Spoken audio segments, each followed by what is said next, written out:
talk about why, why I'm ignited about this, my body of work in the world, and even just this retreat. What's the context?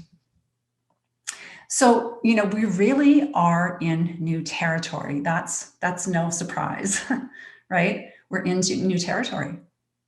The ground is really shifting beneath our feet.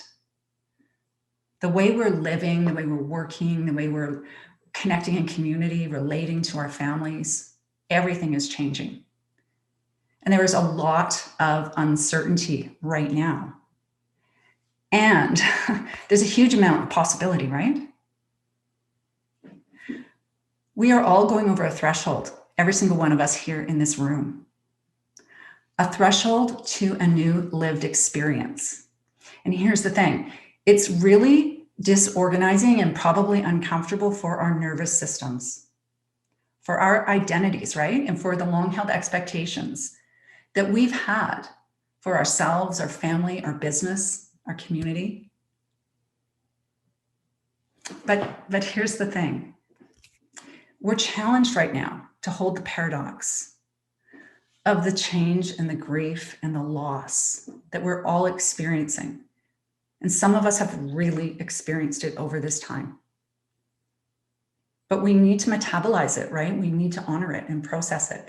But on the other hand, at the same time, can we also allow ourselves permission to expand into the greater possibility of our life and our mission and what we deeply long to generate and create? And maybe we've been longing for that for a long time. So this is why I'm so excited about this workshop, this retreat, this time, okay, and the body of work I bring into the world. Because as the old structures are starting to fall away, we are being gifted an incredible opportunity, you guys, to step onto the stage of our life so that we can contribute our gifts, our talents, our voice to shaping and setting the tone for this new time. And if we don't do it, if you don't do it, if I don't do it, someone else is going to do it. And we've been longing to do this. What's needed right now in the world are the gifts that we've been longing to give. So it's super exciting. I believe we were born for times like these, every single one of us, okay? And actually, there's never been a more important moment when our gifts, our greatness, our voice has been needed on this planet.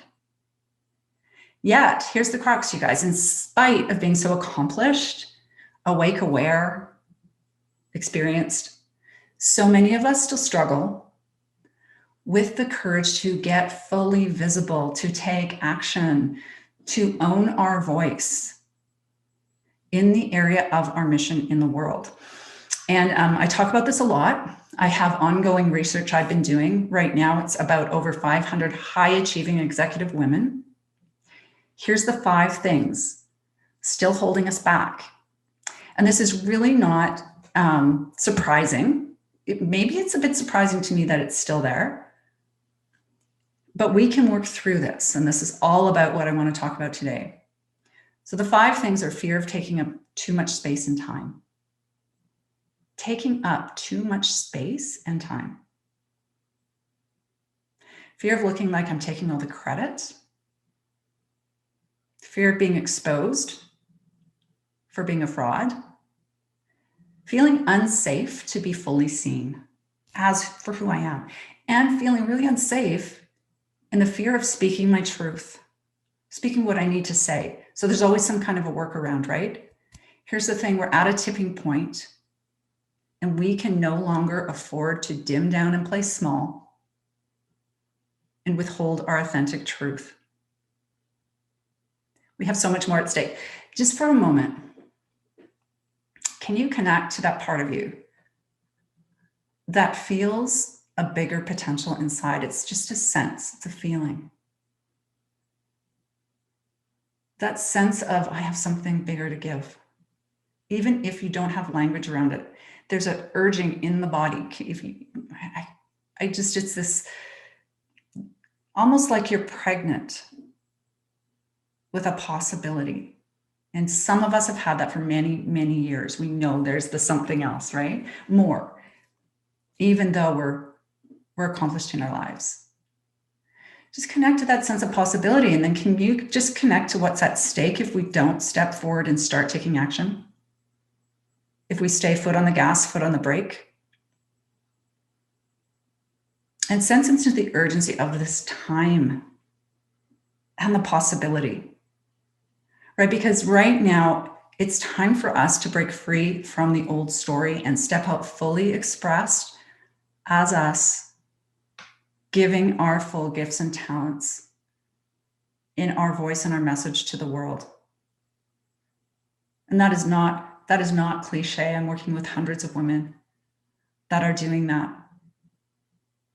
Our voice is needed, right? Our voice is needed.